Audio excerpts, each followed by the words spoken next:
Welcome back to Namaste Node.js. In this video, we are going to see how web works. When I say how web works, we are going to talk about how a user makes a request to our server and how it gets back the response. We are going to see everything. What happens in between of all of it. Right? I am also going to talk about very basic small fundamentals about server, client, and there are so many jargons which you will see in this video. I am going to cover everything. This episode will lay the foundation of your foundational knowledge of building web applications. Right? When I ask a lot of my students that what is a server, they are not able to answer that. They don't know what is a server, what is a web server, what is a HTTP server. What is a proxy server? What is a domain name server? What does it mean when somebody says our server is down? What does it mean? Some people think that server is a computer. Is it a computer actually? If I say that deploy your application on a server, what does that mean? Right? So many things, we use this word server very loosely everywhere. So we are going to clear this dilemma of server in this video. A lot of you who are watching this video who are experienced developers would already know about all of it, right? But there would still be a lot of things that you would learn. And people who don't know much about all these nitty-gritty details and small things about server, client, this, that, microservice and all, you will get to understand everything in this video. Please don't skip this video. This is a very important video once again with a lot of basic fundamental knowledge. Got it? So now, before we start building projects, before we start building web application, this knowledge is will be very helpful. So that is why I'm covering this in this episode. And let's just get started. The first thing which I want to talk about in this episode is servers. What is server? What does this word server means and how do we use it? We loosely use it. Let me tell you that we have kind of like we use the word server everywhere, right? Literally for referring everything we call server, right? You might have heard of proxy server, DNS server, this server, that server, HTTP server, this server, right? So basically, in a way, this word server, right? This word server is loosely used. Sometimes it is used for hardware, right? Sometimes it is used for hardware. Sometimes it is used for software. Sometimes it is used for an application. So there are, different ways where we can use servers. And let me tell you broadly that where do we use this word server and in what context? So whenever somebody says server, then try to understand, is it referring to hardware? It can refer to this hardware also. And it can refer to the software portion also, right? Server can be both hardware and software. So if somebody says that, okay, deploy your app to a server, what does it mean? So basically, it means that, okay, it is referring to there is a hardware, right? In that hardware, in that CPU, we are running an operating system, right? We need a OS, isn't it? Nothing works on your computer if you don't have an operating system, isn't it? Operating system, this operating system can be Linux, this operating system can be Windows, this operating system can be any operating system, right? That we use. Now, when we say we are deploying our app on a server, that means that we are deploying an application on a server, right? We are deploying an application. We are basically kind of like running our application on that operating system, right? And now that application does something. That application can serve the clients who wants to connect to our server. See, this server will have a lot of file, will have a lot of data, will have a lot of memory, right? To access this memory from outside world, we need a way to connect, right? To make a connection, we need an application. Okay. So let me just explain you once again. Right? Let me explain you once again. How does this hardware side of server and software side of server are basically working together? Okay. So we have this hardware. You understood the hardware, right? You have a machine, you have a CPU, you have your RAM, ROM, storage and everything. Inside that storage, you can have some files, you can have some data, you can have some images, you can have a lot of things, right? That is inside that computer, small little computer. But suppose if you want the outside world to connect with that computer, and can access those files, those data and everything. How do we do it? Right? If we want external people to come over here and can request things from this server, we need to run an application over here. We need to run an application which can handle those requests. Okay. So whatever user are trying to say, so these arrows can be, these are the requests. So a lot of users are coming to our server and they are sending us a request. Right? Now to handle that request, we need an application. Right? We need an application which will listen to all these requests and will send the data accordingly, whatever the user is requesting. Right? So for that, we need an application which is running on an operating system, isn't it? So see, in your computer, nothing will work if you don't have an operating system, right? And in your operating system, you can install a lot of programs, you can run a lot of code and everything, isn't it? So similarly, there is a hardware. Over that, there is an application deployed, right? So they both work together. So sometimes we refer to this application which is deployed on over here in this hardware to as server. And sometimes we refer to this hardware machine as a server, right? When I say deploy to an server, right? Or basically, sometimes you say that, okay, we have taken our servers, we have our servers on AWS. What does it mean? So AWS is managing this hardware and AWS is giving you that hardware resource and you have deployed your application on that server, right? So let me take a brief moment to explain what is AWS. So you might have heard of AWS, right? So AWS basically, see, first of all, okay, let's go one more level deep. Suppose if this is a computer, right? This is also a computer, right? Computer or hardware. And I am also using a hardware, a computer where we run our code in the Node.js program and everything that we run. It is also a computer. How our computer is different than their computer, right? That is also a computer. AWS is also having computers. So let me tell you that on a ground level, there is no difference. On a ground level, there is no difference. They also have a CPU, which is running some operating system, maybe a Linux or a Windows. I also have a CPU where I am also running some Windows, Linux or Mac OS or whatever. So they both at the ground level are same computers, hardwares, right? They are running some operations. The only difference, then why do we use AWS? And before answering that, can we use our computer as a server? Yes, why not? We can use our computer as a server as well. We don't need AWS. We don't need, you might have seen that, okay, we need hosting, this, that, so many things. We don't need. We can make our laptop, our computers as server also. We can use it. But let me tell you the limitations. When you take a server from AWS, we generally, in technical terms, we call this as EC2 instance, right? Whenever you hear the word EC2 instance in AWS, that means you have taken a server. And while you are watching this video on namastedev.com, right? So this namastedev.com is also hosted on an AWS server, right? Basically an EC2 instance. What is an EC2 instance? There must be a CPU, there must be a computer which is somewhere on the internet there, which is managed by AWS, and I have taken or I have hired that resource for myself and I have deployed our website on that server. Okay, so AWS is managing the hardware and software part of everything, right? Whenever you do namastedev.com, it hits the computers of AWS. Got it? This is what it means to be.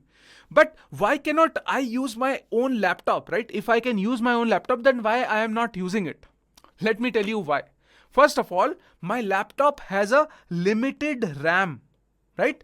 Limited RAM, limited storage, right? My laptop has a limited RAM, limited storage, isn't it? And also on AWS also has a limited RAM and limited storage. But if I want to scale my systems, I can just make some button clicks and I can increase the memory of that AWS instance. We call this as instance, okay? So suppose if I want to increase the hard disk space of my laptop, can I do it? I cannot do it very easily. I would have to go to the market, buy a hard disk, put it in and do all that, right? So suppose if I have to increase the storage, if I have to increase the memory, if I have to increase the processing power, I will have to do manual efforts over here. The second thing, even that I can do. But then the second thing, AWS servers, AWS servers are always up and running. What does it mean? They are always connected to the internet and with a 24/7 no power cut. 24/7 no power cut. They have huge power backups. Can I maintain it? Can I maintain it on my system? Right? Can I have a high speed internet which never goes down? Can I have a system? Can I have electricity 24/7 that it never goes down? That means my laptop is never shutting down.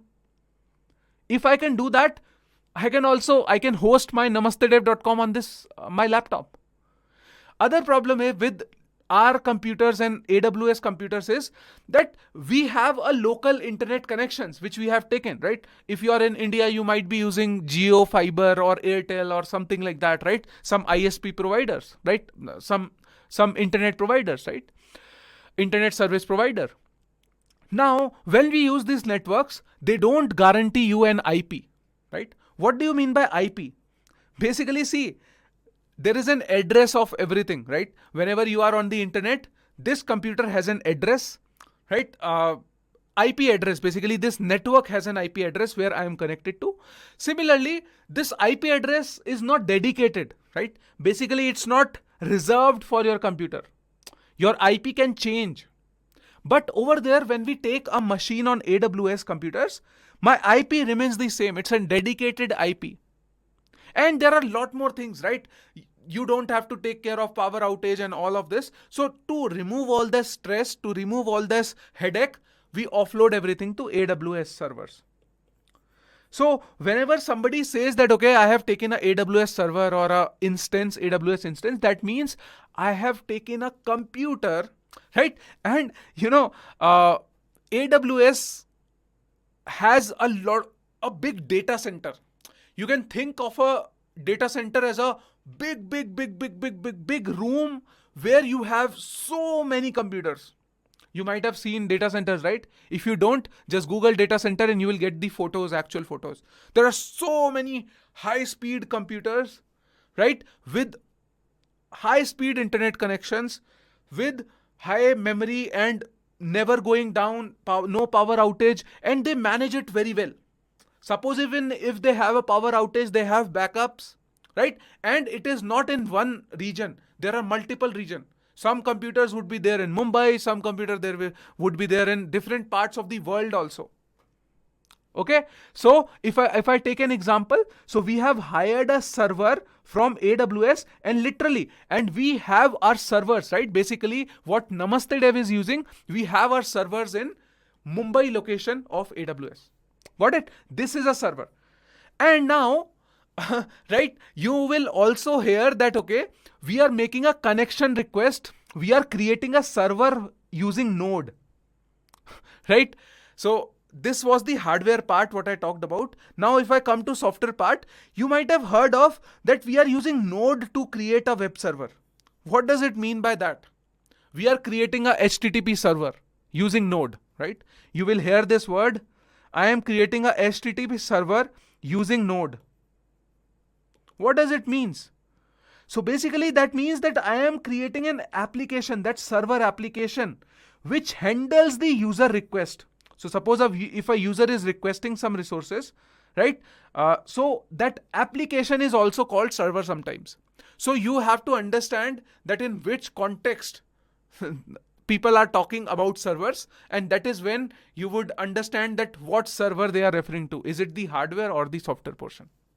Got it? I think I have taken a lot of time to explain you this, but let's go ahead and explore more about a client server architecture and everything. Then you would understand basically what I'm talking about and where and when we can use this word server carefully. Okay, so let's go ahead and talk about more about client server architecture. So basically, now we have seen that, okay, suppose this is a client. You might have heard of client server architecture a lot, right? But let me explain you briefly and quickly, right? A lot of people would know also, I guess. But then who don't know, please listen to it very, very carefully. So see, we have a client. What does a client means? So generally a client is referred to as someone who is accessing your server, right? Basically this is the server. Somebody who is trying to access, so they see this server has some files, this server can have some HTML files, this server can have some photos, this server can have some documents, and a lot of other things, right? This server can have. Now, suppose this user who is sitting over here and he has his computer, on that computer he has a browser, and he wants to request some data. Suppose he wants to access the file on this server. How can it do that? Right? So basically, this user wants to access this file. How can it do that? Right? Can access the file. So what happens is this client has to open a socket connection. This is a socket connection, and this socket, we generally, see, now this socket word also is used in a lot of times. Don't confuse this with WebSocket that you know, okay? Don't confuse that with WebSocket. I will talk about that later on. But think of this socket as an open connection. So basically, see, every client, so suppose if I am accessing some website, right? If I am writing www.namastedev.com, right? So I'm making an API call. Every client has an IP address. Every server have an IP address. So ideally, see, client or server, both are some computers running their operating systems, right? But we call this as client because it is requesting some data. Okay, so this is client, this is using a browser. Generally, you can call this client as a browser also, right? Suppose this is a browser. Now we have a server. Now, if I want to access this file, so I will open a socket connection. And then when I open a socket connection or when I send a request over here, right? So somebody should be there to listen to it, right? Somebody should be listening to those incoming requests. Somebody should be listening to those incoming requests, isn't it? That application, let me call this as application, okay? This application over here is known as server sometimes. So basically, client is requesting some data from the server. That means that this client is basically making a request, and this application is basically listening to that request and accordingly giving the files. So suppose if the user is requesting an image, so this app listens, okay, this user is requesting an image, so it will go to the image, fetch the image and give it back to the client. Got it? So this is the client server architecture. Now over here, when I say client is connecting to the server, think about it that there is an application which is handling those incoming requests. There can be multiple clients also, right? Similarly, there can be multiple clients, right? There can be multiple clients, and multiple clients, each and every client will make a socket connection and will get the data, right? So how things will work, let me just tell you once again. When the client will request something, it makes a socket connection. The server fetches the data, gives it back, and then this socket connection is closed. Now suppose if client has to make another request, so it makes another socket connection. Once again, it sends the data, it closes. It makes another request, sends the data, closes, right? So if there are so many users who are sitting on your website making a lot of API calls or maybe requesting a lot of pages, that means they are opening the socket, getting the data, close, right? They close the socket and they are seeing the web page on their website, right? Again, making a socket connection, getting the data, closing the socket connection. So this socket keeps on opening and closing, and all of this requests are known as incoming request to the server. Got it? Now this is how things work. Now I know this can be a little, there are a lot of jargons associated with it. So I want to clarify a lot of jargons also as we move ahead in this video. Now, when this socket connection is made, it uses a TCP/IP protocol. Okay, when the data is sent, it is sent using TCP/IP protocol. What is TCP? Transmission Control Protocol. Okay, I'm not going into the detail of this protocol. It's very complex in itself, but we call this as TCP/IP protocol. I will explain you in short detail, right? Very small recap of what is TCP/IP protocol. Otherwise, this will become a networking class in your computer science engineering, right, subject. networking subject, basically computer networks, but I'm not going into details. But what I'm trying to say, it makes a TCP IP connection, right? TCP IP. Why I'm telling you all this? Because it's kind of like a revision and a lot of people don't know about it. They will clear everything in their head. Okay. Now, what is IP? IP means internet protocol, right? We have an IP address for each of the computer, right? Where if first of all, do you know that why we call it as a web? Might have heard, right? Now I am going off topic, but let me explain you why it is called as web. See, suppose if there are so many people, right? These are all different people who have their different computers. And all these computers are connected to the internet, okay? Connected to internet. So if all of them are connected to the internet, every computer will have an IP address. Basically a way to locate and specify that computer. It's like an address for each of them. Now, because all of them are on internet, so with the IP, with a unique IP, everybody will have a unique IP. With that IP, they can connect to any other IP. The other person can connect to any other IP, and everybody can connect to anyone. Right? Anyone can connect to anyone. That is why it is known as web. That is why it is known as web. Do you see? Anyone can connect to anyone via internet. Just because of internet, you might have heard that, okay, with internet, the world is connected, right? Why? This is what is known as web. Okay? Internet. Because we have internet, I can connect to any computer in the world who is also connected to that internet. This is known as web. Now, in that web bigger picture, we are just talking about one server, one computer and the other computer. Okay? Now you got the context. Let's move ahead. And this is done by using TCP IP protocol. Now what is a protocol? Now a lot of people, let me explain you in 2 lines what is a protocol. Wherever you hear the word protocol, that means that it is some set of rules which are defined between computers to connect.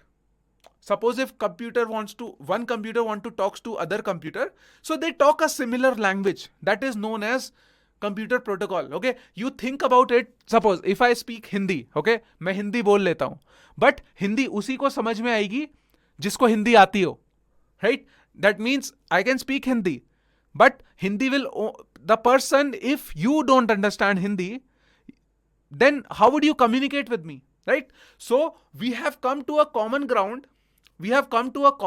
Some common rules that, okay, I will speak in English. You also speak in English and understand English. And this whole series will continue in English, right? We have agreed. 2 people, my native language is Hindi. Your native language can be Kannada, Urdu, Malayali, whatsoever language, right? Spanish, French, right? Whatever language you have. So, but we have agreed that, okay, we will talk in English. That is when the communication will happen. Similarly, these protocols are kind of like rules, right? These are set of rules which the computers have, have decided that, okay, we will communicate using these rules. If you don't communicate using these rules, no connection, right? You cannot talk to each other. So these TCP IP are rules. We'll talk about it later on. But we'll talk more about it later on. But this is what I wanted to understand with this diagram. Now, let me tell you that, okay, on this server, you might have heard of an HTTP server. You might have heard of FTP server. You might have heard of SMTP server. What are these things, right? So, when a client makes a socket connection to a server, now, there are different protocols, or basically, there are different rules which the server will send their response in. Okay, so there are certain rules. So let me take an example. These rules are known as HTTP, FTP, SMTP, and there are more, right? So what does HTTP means? This is known as hypertext transfer protocol. So basically, in which format things will be sent to the client. FTP means file transfer protocol. FTP means file transfer protocol. So suppose if we have a server that just serves files. So you use a FTP, file transfer protocol, to send those files. Suppose if you have this SMTP is simple mail transfer protocol. So basically, see, when you are sending a file, when you are sending a mail, right? Suppose if you are sending an email, so there is a specific format you need that data in, right? Suppose if you are requesting an HTML document, so there is a format how these two communicate. So basically think of these as different languages. So suppose this client and server has agreed to talk in terms of mail, right? So this language will be used. Suppose if the client and server wants to talk in some other language, these are different languages. You can think about these two computer understand these type of languages. So now, these are the rules and protocols how data is sent. So whenever we talk about web server, so generally when we talk about node, right? So we talk about web servers. And when we talk about web servers, specifically we talk about HTTP server, right? What does it mean by HTTP server? So HTTP server means hypertext transfer protocol. Now, this sounds very complex, but it isn't. Suppose if you want to send simple text, suppose if you want to send some HTML, suppose if you want to send some JSON data, suppose if you want to send basic data, communication between two servers, that is done using an HTTP server, right? And now this HTTP, you can assume that HTTP is kind of like a language or rules that how the client will talk to this server. There can be different languages, but generally when we create a server using Node, we are creating an HTTP server. We can create a SMTP, FTP, other servers also. But generally, whenever we are creating a web application, we are creating a web server, and this web server basically is kind of like an HTTP server. You will see in this video, towards the end, I will create an actual server and show it to you using Node. Okay? Don't you worry about it. It's very easy. But I'm just telling you that what actually server means. Now, whenever client will request anything, this server will handle it. Who will handle it? This server. So basically, client says that, okay, I need a file. So this server will say that, okay, this server basically is just waiting for incoming request. There is no other job of server. The server is just waiting for these incoming requests. Whenever request comes, whatever the request is, accordingly, it modifies the response and give it back. This is the job of server. Get the request, process, do some processing, give it back. And always active and waiting for incoming requests. Okay? Waiting for socket connections. Got it? This is what the lingo is. Why I am repeating all this again and again? Because this is the lingo, that incoming request, server is listening, right? So all these things, a lot of these words are used across blogs, across the industry, across the tutorials that you will see. Even I, going forward in this series, will be using a lot of words. So I want you to be familiar with the vocabulary. Otherwise, you won't understand. That's why. Okay. So we create an HTTP server that listens to the incoming request. Okay. The word listen will come very often. We create an HTTP request. You might have seen in the browser you make HTTPS or HTTP request, right? You might have seen in the browser we write HTTP, HTTPS, isn't it? You might have seen this. Have you seen this? So whenever you are requesting something on HTTP, that means we are using an HTTP protocol. Basically, this is kind of like a language that we are using to communicate with some server on the internet. In your browser, when you go on a browser and you request for a URL, what happens? You are writing HTTP, HTTPS over there. That means you are calling an HTTP server. Okay? You are requesting. That is the language that you are using to communicate. Awesome. Okay. So, this is what basically it means. Now, let us go ahead. I think I have covered things over here. Now, let's go ahead and let me tell you. Now, when you make a server request, how the data is sent? Data is not sent directly in one go. Suppose if the client is requesting a file, it does not take and take the whole file and transfer it. No, it never happens like this. It happens in chunks, and these smaller things are known as packets. Right? These smaller, see, we are using the language HTTP, Hypertext Transfer Protocol, basically some set of rules. But this HTTP is the type of data, type of language. But whenever we are sending the data, we are sending it in small chunks. We are sending it in small packets. These packets, we refer to the word as packets. Remember this. In your computer networks, in networking class, you might have heard the word packets. This is what it means. Right? The client, I am requesting. So now you would say, Akshay, that means that, okay, if I am making an API call, if I am requesting a HTML document, does it also comes in smaller chunks? Because I see the website loads very fast, right? I type google.com, hit enter, and the web page loads. But let me tell you, my dear friends, the data that came onto your website, the data that came onto the browser came in chunks, right? Came in chunks, small pieces. It does not come directly. It comes in small pieces. It is kind of like a stream of data which flows, right? Stream of chunks. Okay. Now, maybe later on, there is a concept of stream and buffers in Node, right? Stream and buffers. Okay. Stream and buffer. So, buffer means, stream means a connection. Buffer means sending data into smaller pieces, chunks, right? So, it's tough to explain you, but now let me try to explain you in some other words, right?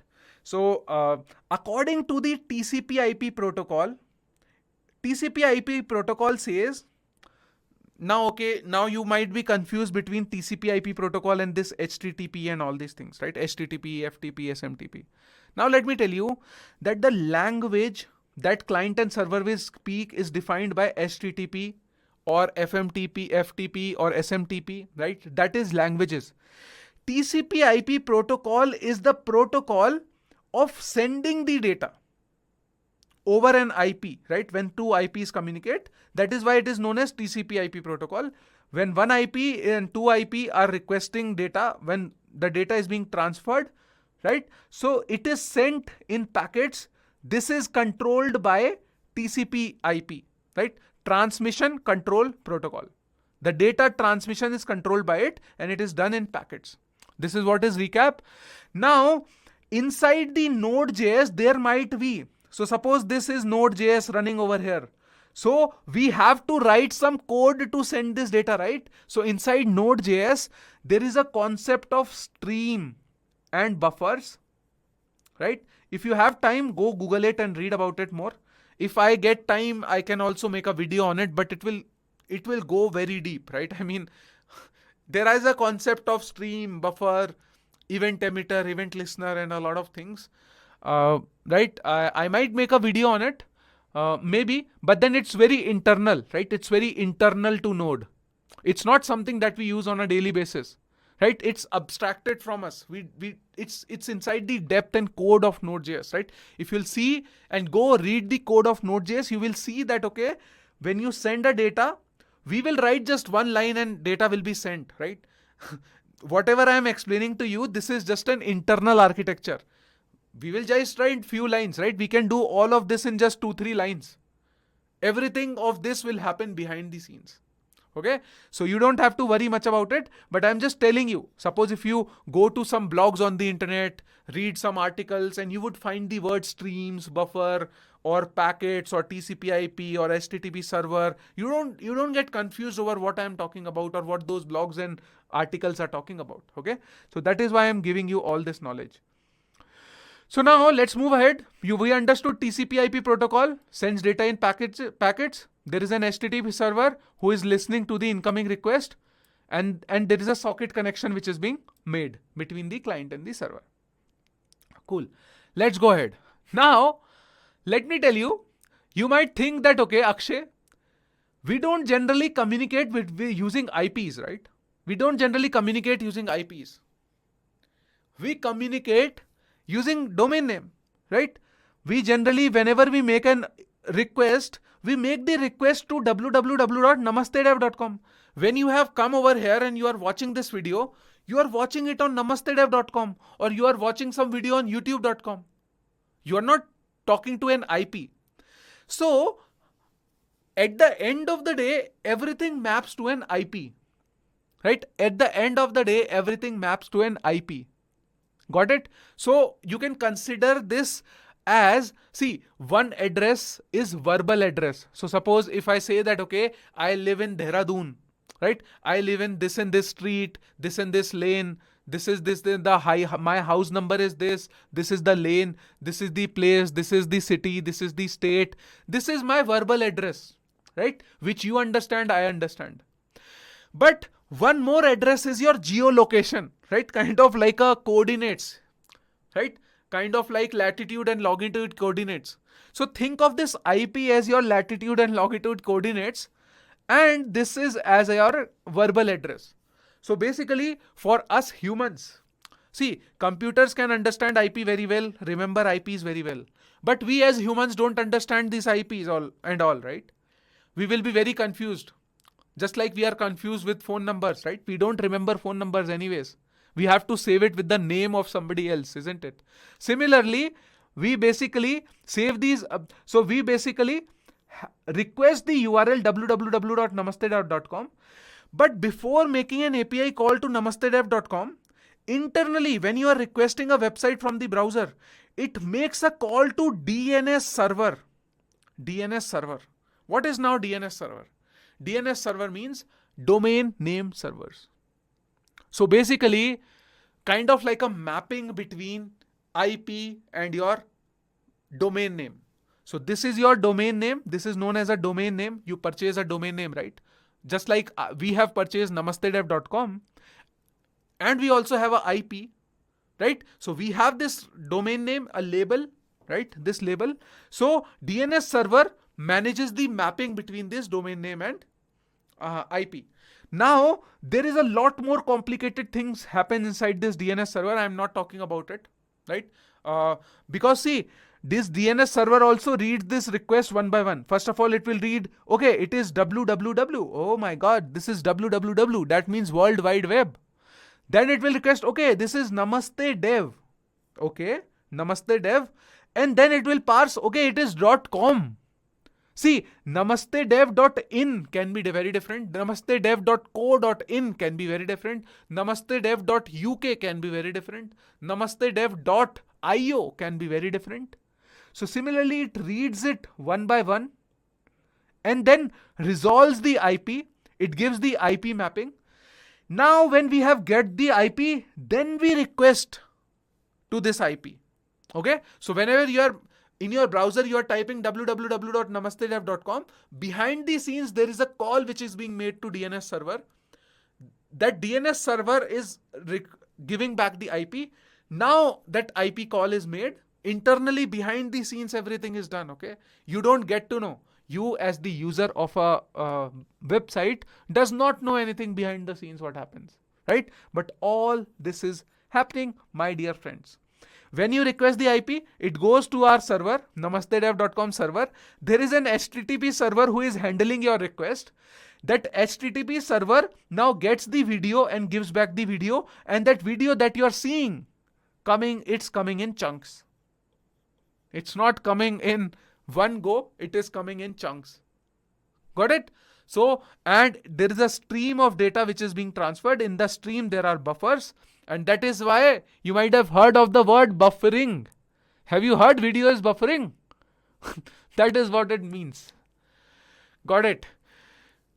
Okay, now, I mean, I can take a whole 5, 6, 7 hour session on this, right? I can talk about it whole day, but let me just restrict myself a little so that I am giving you brief idea about what I am talking and then move on. Let's move on to another thing. Now, okay, so now in this server, there can be multiple applications running, right? So let me give an example to you, right? So in this server, I can create an HTTP server, okay? Suppose if I create over here an HTTP server, right? So I want to ask you a question. Can I create multiple servers? Now the question is, can I create multiple servers? Can I create multiple servers? Multiple HTTP servers.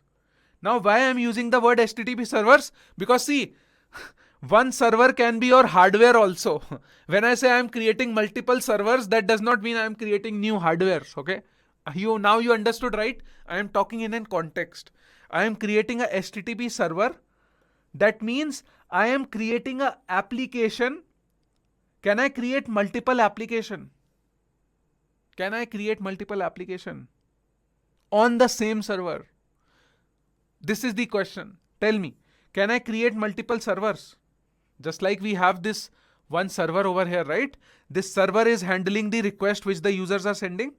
Can I create multiple servers? Can there be multiple servers? Let me tell you the answer. The answer is yes. You can create as many servers as you want. As many servers. What does that mean? Let me tell you, right? So over here, let me remove it. So you said that, okay, can I create multiple HTTP servers? Yes.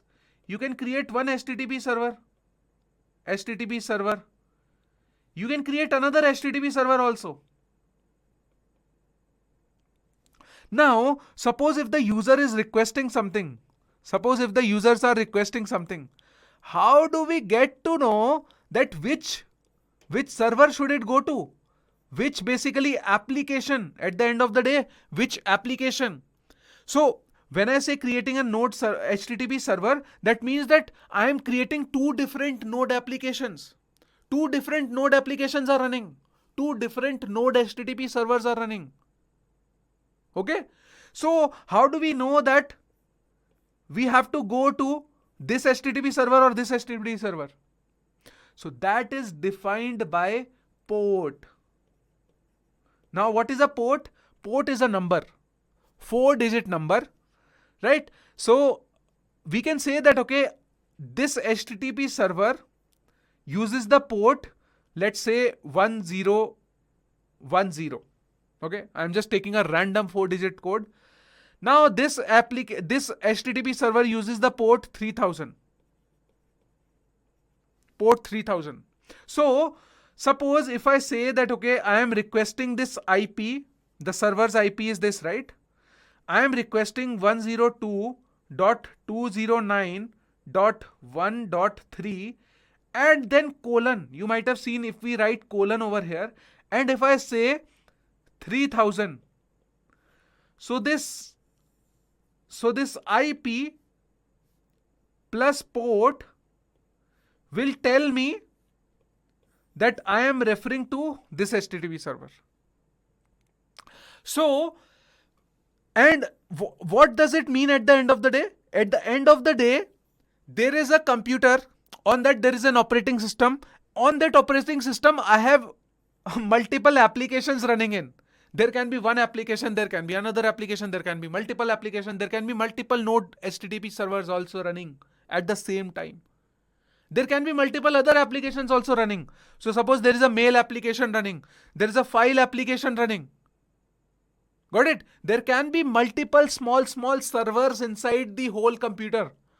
So that is also called server. That is why I am saying this whole big server, or we call it as server, or let me call it as a computer. This computer, right, can have multiple internal servers: mail server, file server, HTTP server, database server. And according to the port, it decides where to go, which place to go. Got it? So port is attached to one server. We can have multiple node applications running on the same server. I can run multiple Node.js code together over here, multiple HTTP servers, together over here. But I would need a different port number. Now, why this port number is needed? Port number is needed so that other people can connect to your application. Got it? So other people can connect to that application, and one application, this one HTTP server is assigned one port. Okay, is assigned one port. Now if you can ask me that, okay, Akshay, I'm not going into much details but telling you the basics. Can I use any 4-digit number? No. So not just 4-digit. Basically, there is a port 80 also, right? Just 80. It's not restricted to 4-digit or something, but generally we use port in 4 digits, right? And generally we use this port 3000. If you make a React application, if you have worked on a React application, then it generally uses 3000 port. In Node.js application also they use 3000 port. But you can use 3000, you can use 1001, 1007. It's up to you what you want to use. There are some port numbers which are reserved for the system, so you cannot use that. Some port number like 80. I'm not sure if you can override that, but you cannot use this 80 port number. Okay, so multiple port number, I am not also an expert over here, but go read about it if you are curious about it. Cool. So let's move ahead. So I told you already. So basically, the domain name maps to an IP. So suppose your domain name is namastedev.com. Namastedev.com. It gives you an IP address. So it is associating to an IP address. Now, when you get the IP and the port together, it tells you which application to go to. And if you give it a path, then it is associated to an API. So let me tell you what I am talking about. Okay. So suppose if you request namastedev.com. Namastedev.com. Okay. So this namastedev.com is a domain name. It maps to an IP. Let's call this as IP as 123.4.5.6. Okay. This is an IP address. Now IP plus port. So suppose if I have a port of 3000 over here, this 3000 port will tell me that, okay, I am referring to my Node.js application. Node.js, not Node.js application. I'm just saying Node.js application, but you can call this as an HTTP server. I would call it as HTTP server, right? HTTP server. Now, Node.js is not the only way to create an HTTP server. There are multiple ways you can create this HTTP server using multiple languages. Okay. So that is why I'm not writing Node.js server otherwise. But you can assume that, okay, this HTTP server is created by Node. But you can also create a server using Python, right? You might have heard of Django framework and all that stuff, right? You can do that using other languages also. Okay, so now you create an HTTP server. It is on the port 3000. Now suppose if I give it, right? Now suppose if I give it some path. So what is the path? So if I say that, okay,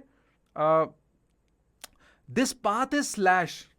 Okay, so basically see, namastedev.com, you might have heard of namastedev.com, and I say slash, and I say slash API. So this slash API maps to this application. Okay. I'm just telling you, and maps to this application, right? This is an HTTP server.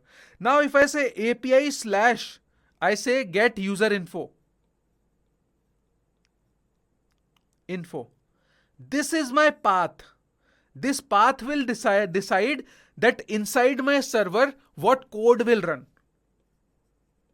Let me explain you once again. Okay.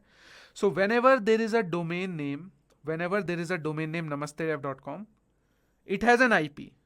Now we need to identify the port also, right? So this port slash API is associated with 3000. Maybe if you don't put any port, right, there can be a default also, right? Suppose if you say slash, not any API or something, slash happy, right? Right? So this slash is referring to another port. You can do that too, right? Basically what I'm trying to say is there can be a default port also. So, okay. So let me talk about let me just try to explain you. It's very confusing and it's very tough for me also to explain, but let me just try to explain you what I'm saying. Suppose if you do namastedev.com slash, right? You are just referring to namastedev.com slash. Now suppose if you are referring to namastedev.com slash API slash anything, right?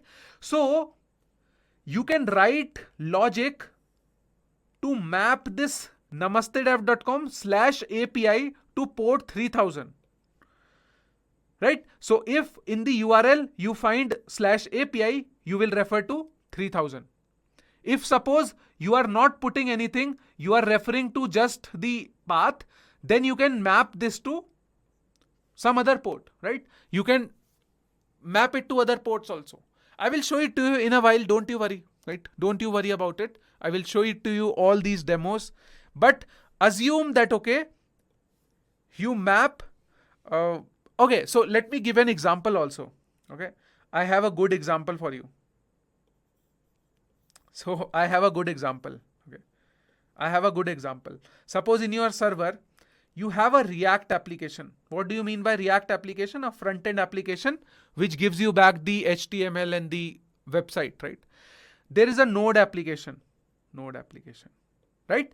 So I want that, okay, if somebody requests namastedev.com, so it should go to my React application, right? And this React application can be running on 3000 port number. Now, but I want whenever someone requests namastedev.com slash API slash anything, I want the user to go to port number 3001. Got it? So basically this whole namastedev.com slash API, this full URL is mapped to this port.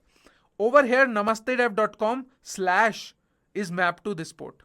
So basically whenever there is slash and there is no API, it will go to React. If there is an API, it will go to Node. So I can define all of it. And in this whole series, when you will move ahead, I will show you how we can do that practically in your systems. You might have heard that, okay, behind the scenes, there are so many other different applications running, but everything is running on namastedev.com only. The same domain name, because the domain name is just referring to this, right? Behind the scenes, there can be multiple other servers and everything managed, right? It's amazing thing, right?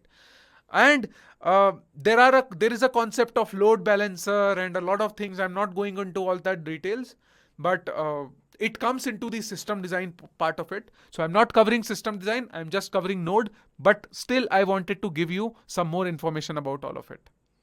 Now, enough of theory. Let's go back. Now, we have seen that, okay, we have this computer, we have this server. Sometimes we run, let me just show it to you previous diagram first of all. Sometimes we can run our front end, our back end, our email, our file, our database on the same computer, right? When I will be building this, when I will be building the project, right? So I will be building the front end also in my computer. I will be building the back end also in my computer. My database is also in this computer. I have everything on my same computer, on the same system. You can do it too. In your server, you can do it too. But in a lot of cases, when there is a big company, so what happens is they don't deploy all their application onto a single server. When I'm talking about server now, I'm talking about one computer. They don't deploy everything onto a single server, single computer, right? They keep their database onto some other server, right? You can call this as a DB server, right? Database server. They keep that, they can have a different file server, right? Or maybe a server where you just have files. That's it. One computer just have dump of files. That's it, right? There is one computer which has just dump of images. Or maybe there's a CDN also, right? Now, I'm not going into their detail because it's kind of like a front-end thing. But there is a server which is only efficient for handling images. Think about it like that, right? So it can be a different server altogether. Now, when a client is requesting, making a socket connection, requesting some data, sometimes the server will get the data from within and responds back, right? Sometimes this server, this application don't have to go anywhere, just gets the data from its server and responds back. But sometimes, according to the client's request, it can also make an API call, or it can also make a connection with some other server. Suppose it makes a connection to the other server, a DB server, gets the data from the database and sends it back to the client.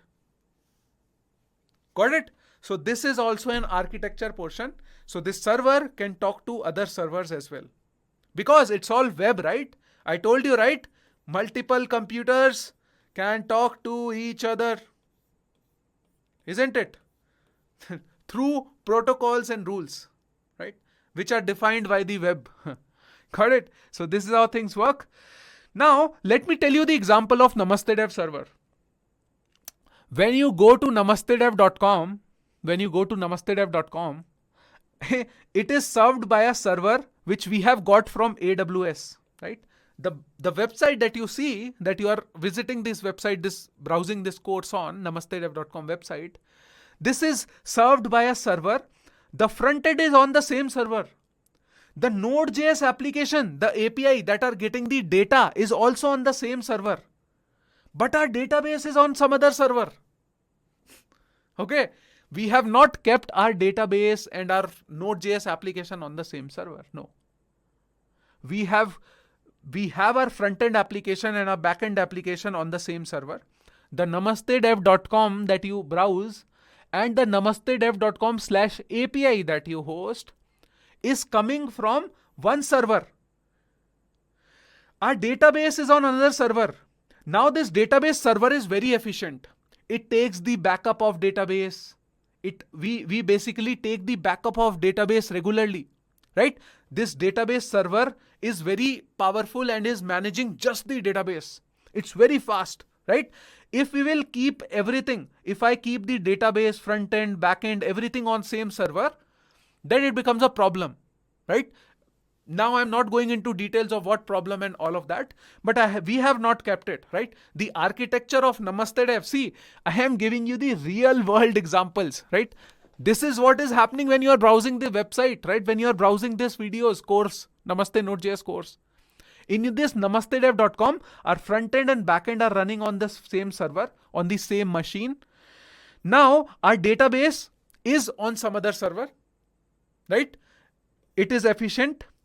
Now, when you request a video, these videos are coming from some other server, internally, and then it comes to you. You don't get to know. These videos are not there on our server. We have not kept these videos on our server. And the images that are coming to you, that is not on our server. These images are hosted on some other server. So that is why I wanted to tell you the whole diagram, that in a way, everything works behind the scenes in a very different, complicated fashion. And as we grow ahead in major companies, even the front end and back end that we have kept on the same server are kept in different server also. And we also in future will keep our back end and front end in some different other servers, right? So if you are requesting for front end, it will just hit the one server, and internally it will hit the other server for keeping the data dynamic. There are different calls that you have to take as a tech architect, right? But I just wanted to show you that, okay, these servers can connect to multiple different servers as well, right? That's how these computers are connected. And at the end of the day, all of these are computers, right? All of these are running some operating system, and all of these have some applications running on them. Okay, all of them are connected to the internet. That is why they are able to talk it. All of them have IPs. All of them are following protocols. Got it? So this is how beautiful everything is. Oh my God, such a big class, right? So let's move ahead. Now let me talk about, so I have talked a lot about socket connection, right? Over here, this client creates a socket connection. Now, you might have heard of recently WebSockets also, right? Make a WebSocket connection. There is a socket.io library. What is a WebSocket, right? So see, now let me tell you, there are multiple users who can come in to your server and request some data, right? Request some data, request some URL, request some files, request some HTML, request some JSON, whatever, right? Now, when a request in general case, right? Whenever you load some website or something, so suppose if you are loading namastedev.com, let me tell you, give you an example. When you load namastedev.com, suppose this user came in, you are this user. You request namastedev.com, our server will make a socket connection. It will make a socket connection, gets back the response of namastedev.com, right? Gets back the request of namastedev.com. That namastedev.com website HTML will be rendered onto your browser. So suppose the user you are seeing on the website, right? That browser came in and this socket is closed. You are done with your job. This socket is opened, the data is sent, the socket is closed.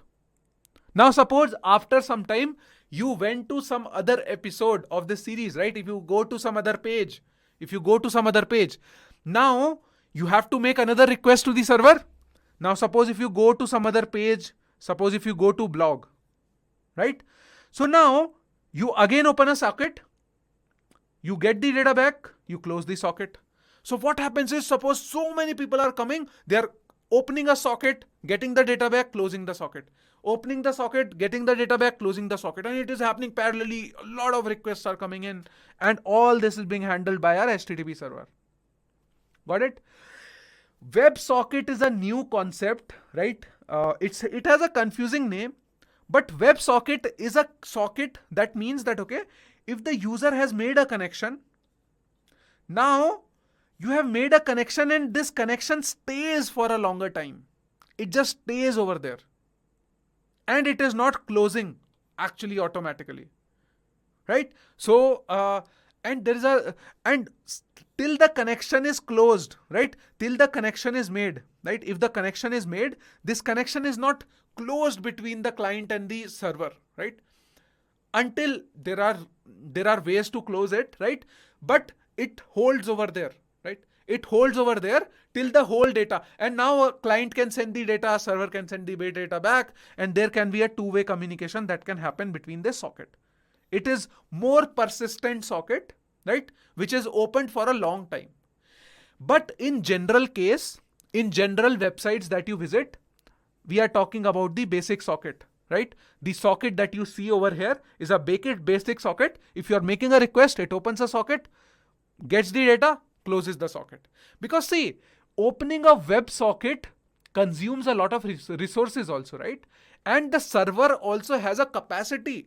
See, it is like a blocking socket. Now suppose if you created a web socket over here, so there can be a limit on number of socket connections that a server can make.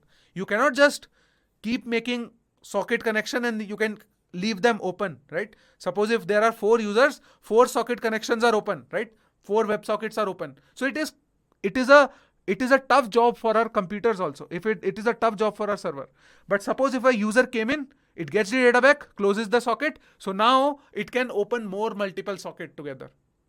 Got it? So this is what is the difference between WebSocket that you hear WebSockets and the socket, right?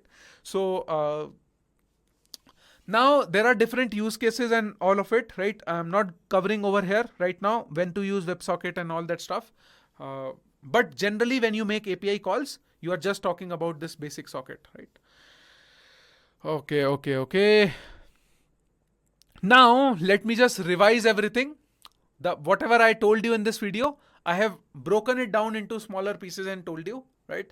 I think it has been around 1 hour already, but I wanted to explain you all of this, and then we will create a server. Today in this video itself, I will create a HTTP server from code and I will show you how everything is working, right? Okay.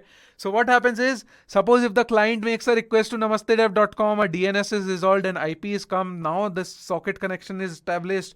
Now we have a HTTP server over here, which is sending the data using HTTP protocol. Basically HTTP protocol, we'll talk about it later, right? What is an HTTP request? What are the protocol? What are the method and all that stuff? Don't worry.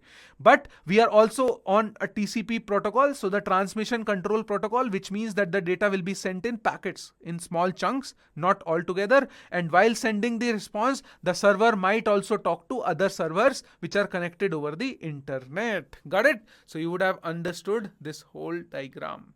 Got it? This is how the web works. Now this is a very brief small things. If you go into internals, there is a lot more complex things over here. There's a lot more complex things in DNS. There are a lot more complex things which is going on inside a server. But I wanted to tell you that, okay, when you are creating a HTTP server in Node.js, right? So that means you are creating this server, right? This server, okay? You can, not the computer, this server.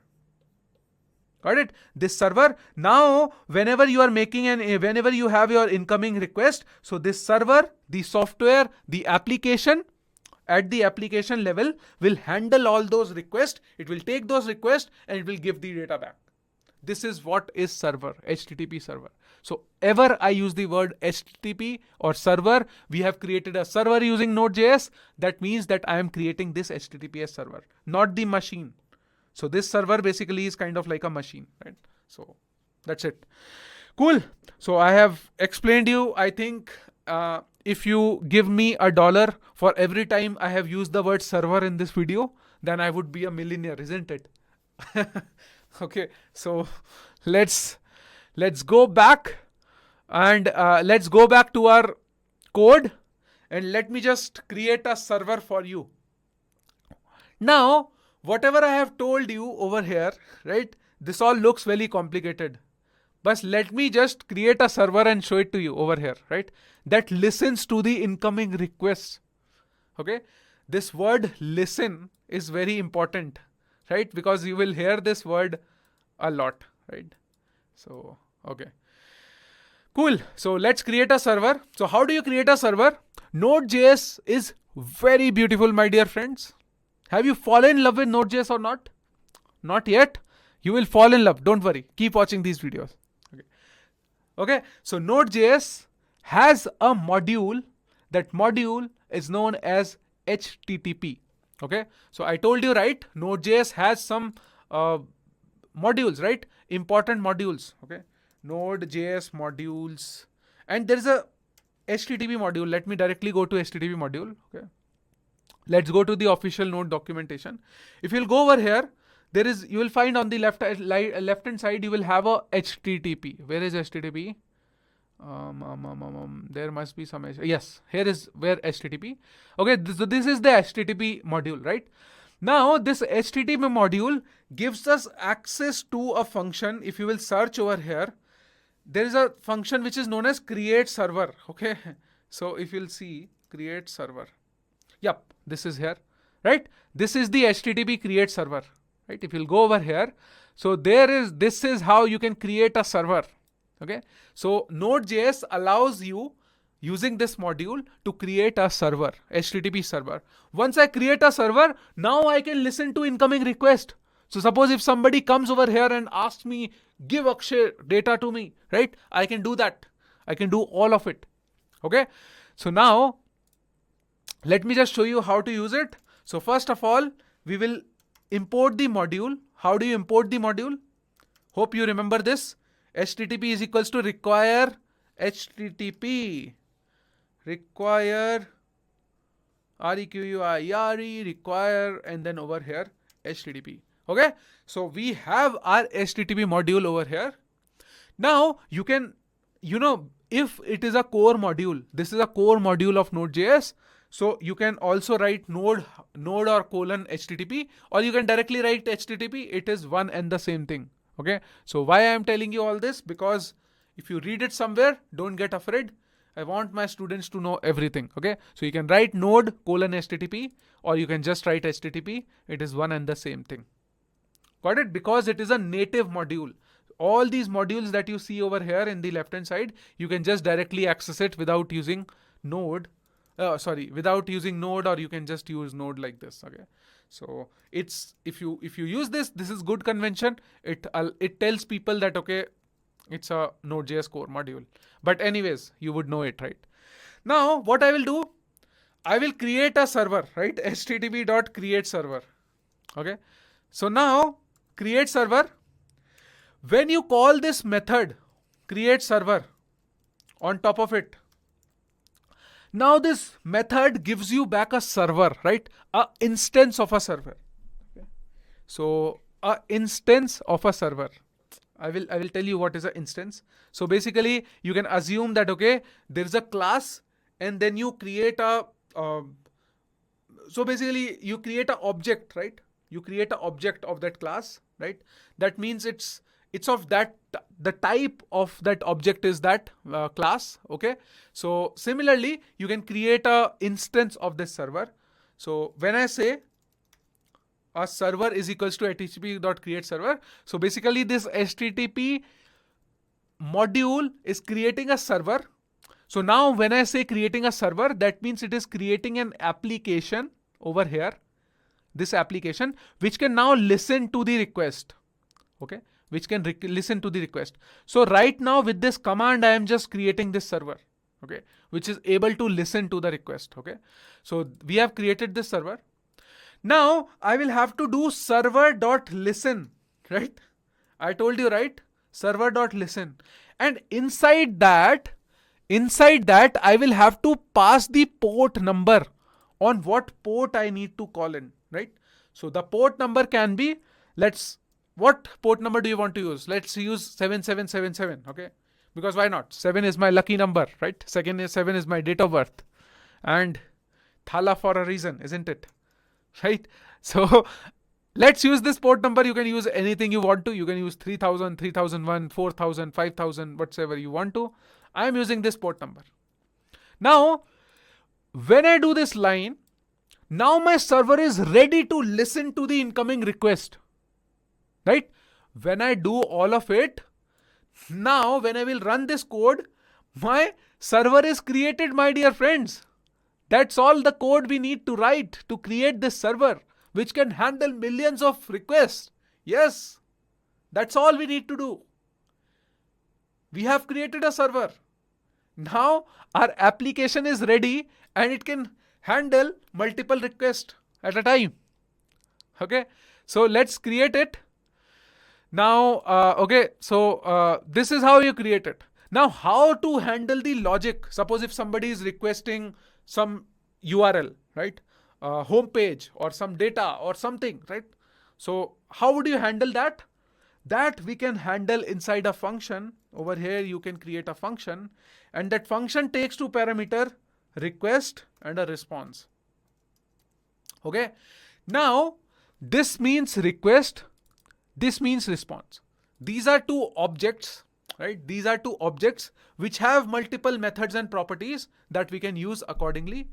But suppose if I am listening to a server, let's create a hello world server. Okay, first of all.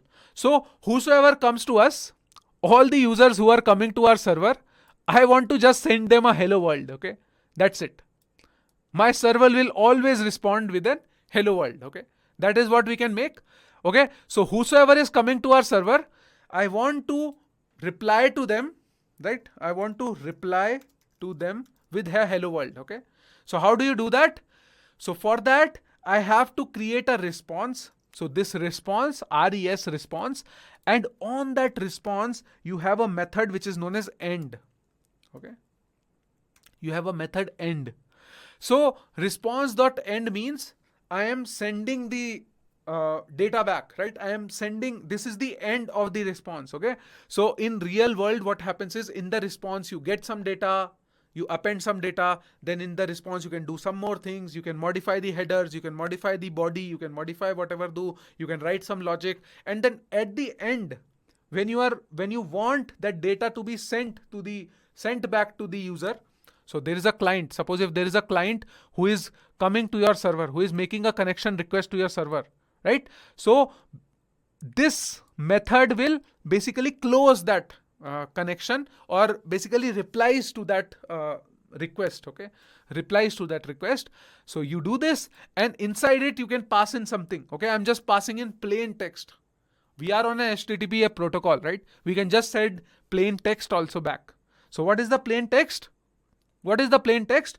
Let's call this as hello world. Got it? So if I reply back with hello world, that's it, right?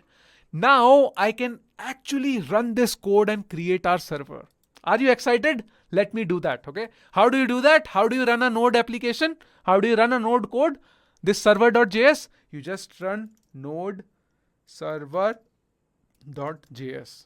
You hit enter. Now, do you see that? The program is waiting. Why? Why? This application program started and now we have not got back the terminal. My terminal is busy. Why this terminal is busy? This terminal is busy because it is waiting for request to come in. This terminal is busy waiting for request to come in. How can I go and send a request? Can I send? Suppose, see, this is the client. Okay. Let me go to the browser and I myself become a client. Right? I am the client. I want to access over here. Right? So by default, to access this server, I have not hosted it in some other computer or somewhere, right? I have hosted it in the same, see, our Node.js HTTP server is running on the same machine where I have my browser. So I can refer to localhost, right? And I can give it a port number. Where is my application? On 7777. So now I can make a request, and let me just inspect and open the terminal also to show it to you. So I am making a request. If you'll go over here, let me make a request. And if I hit enter over here, so do you see this? Our application returned hello world over here. Right? Our application returned hello world over here. And if you'll see, we have made an HTTP call over here. Do you see this? The request URL is this from the browser, and we have got the data back. Response is hello world. This response is hello world. Where is it coming from? It is coming from here. Got it? So my server basically returned us some result. Isn't it amazing? Now I can close my server like this, right? I can close my server. Now the application will no longer, see, I have closed the application. Now my application will not work, right? It is not working. It is not working. Now, isn't it amazing? Similarly, if you can just deploy this code onto an AWS machine, you can just deploy this code to an AWS machine, and then people can use that IP of that AWS machine and can hit this and get the hello world back. This is the basic first HTTP server that we have created, right? Which can respond to the request. So this is a request. So basically this browser, in the browser, I have done this, right? This is the client browser. It is requesting the server. Now all of this is on the same machine, but don't worry. The architecture followed is same. Now, because we were on localhost, so we did not had to do any DNS mapping or something. We did not make a call to DNS servers or something. But this is how things will work if you deploy your code to AWS servers or somewhere. Now, how do you handle? Suppose if you want some extra data, right? Suppose if you want some extra path, how do you do that, right? Suppose if I do 7777, it is giving me hello world. But suppose if I want to get some secret data, right? Get some secret data, okay? Let's call this as get secret data, okay? If I call this as get secret data, how do you do that? How do you handle these? That okay? How do you handle this request? So let me also give you a small demo. So you can directly say, right? You can just directly say, if you have your request dot URL, okay? If your request is, now I am putting equal to 3 equal to, right? In your JavaScript, 3 equal to means you are certain sure, right? Basically, read about JavaScript triple equal to, right? In JavaScript, okay? So read about it, strict equality. If you don't know about it, read about it. But a lot of JavaScript developer would already know. But I am just trying to see if my request URL is the same, okay? Let me give it get secret data. So I will send some other response, okay? So if my API is, so basically this is kind of like an API. Now, if my request.url is get secret data, so what I will do a rest.end and I will reply with some message, okay? Let's call this as there is no secret data, okay? Okay, there is no secret data, and let me save my file over here. So just see this code carefully. If my request.url is get secret data, there is no secret data. Otherwise, just send hello world, okay? So let's go back, run this code on server. Let's go back to our browser, refresh the page. So see, hello world we have got, but if I say get secret data over here and hit enter, do you see there is no secret data, right? If you go to the network tab, you will see that the response was there is no secret data. Now you might be thinking that, okay, why it is making an API call to favicon.io? This is the browser thing, my dear friends. This is the Chrome thing. Whenever you make a API call, right, it tries to, if you go to some website, browser tries to load this favicon.io. So don't worry about it. But I actually made a API call of get secret data. I have got there is no secret data.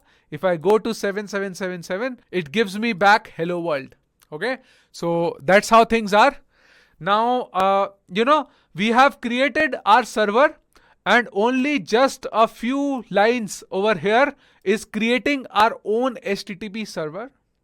Now, I have few things to tell you, right? Before I end this episode, this is what I wanted to cover in this episode. See, whenever you are creating a HTTP server using this HTTP module, it's not the best way. It has a lot of issues with it, right? What are the issues? See, it is kind of like a low level language, right? This is, you will, if you are making a web application using this HTTP module, then it becomes very, very tough. Okay, so we use a wrapper around this HTTP module and we use something known as Express to make our HTTP server. Okay, now what is Express? Let me just show it to you. Express.js, right? So this is the Node.js web application framework. Now you might think, Akshay, what all things are you talking about? But let me tell you, my dear friends, we have something known as Express. Express is a framework which is built on top of Node.js, right? So it's kind of like a wrapper on top of Node.js.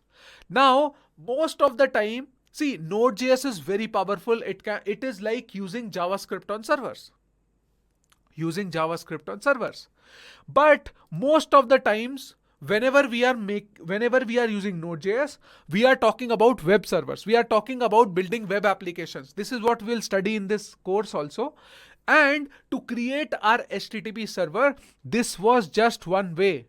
And this is a tough and tedious way of creating a HTTP server.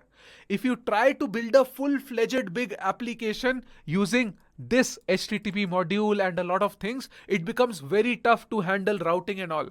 See, this is how you'll have to handle routes, and it becomes very complicated. Complicated.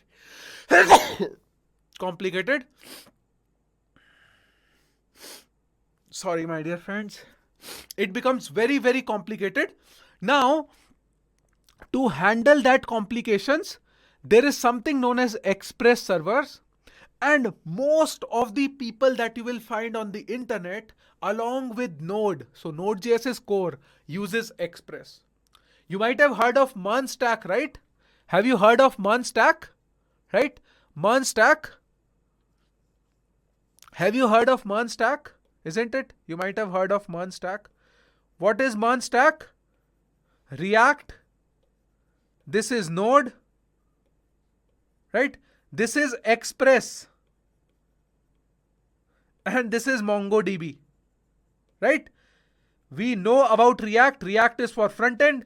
Node.js is the language which we use on server. Express is the framework to create your web server, to create your HTTP server, which can handle the incoming request. Okay, so going forward, we will be using Express and not the native node module. Okay, we will not be using the native HTTP node module to create our server, but we will be using Express when we will build our project.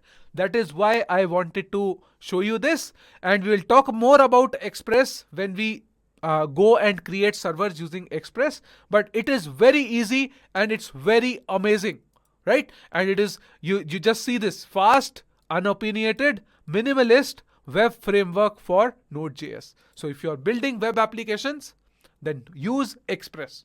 Okay, so this is what is MERN stack. So we will see how we can make our applications in MERN stack, and we will build a MERN stack application right away in this course itself. We'll build a project. Okay, so this is what we'll do. We will basically build the backend of it. We will use MongoDB, we will use Express, we will use Node.js. This is what we will build. This application we will build using it. React is used for front end. Okay, so this is what we will build. This is what I wanted to show you. Hope you would have understand a lot of jargons, lot of code, lot of things in this video, right? We have seen all this architecture, how things work, and what is a server. Now hope if somebody says server is down, you would understand what does it mean, when to use what server, what is a server hardware, what is a server software, what is a server application. So you hope you would have understood everything. If you liked this video, then please I request you to please share about us on social media, because why not? If you are liking this course, if you are liking Namaste Node.js, if you are liking the efforts by me, then please share a word about us on social media. That will help us reach a lot more people. Tell about Namaste Node.js to your friends, to your family, to your colleagues, to your social media network. Or you can also share the learnings of this episode on social media and tag me along. I would love to read your posts and I would love to see you all studying, right? Do learn in public, right? Do learn in public. Start learning in public. Whenever you study something out of these videos, share a summary of it on social media and also tag me along. It would help me know that you are learning or not. Also, tell me if you have started loving Node.js or not, right? Are you falling in love with Node.js? Please tell me on social media. That is my humble request to you all. Okay, so that's all in this video. We will come again with more videos. We'll talk about Mongo database. We'll talk about creating web servers using Express. We will talk more about Express. We will build our project. Don't worry, we'll cover everything in this series. Keep watching it, and thank you so much for watching. Wish you the best in your career ahead, and see you soon in the next video. Bye bye for now.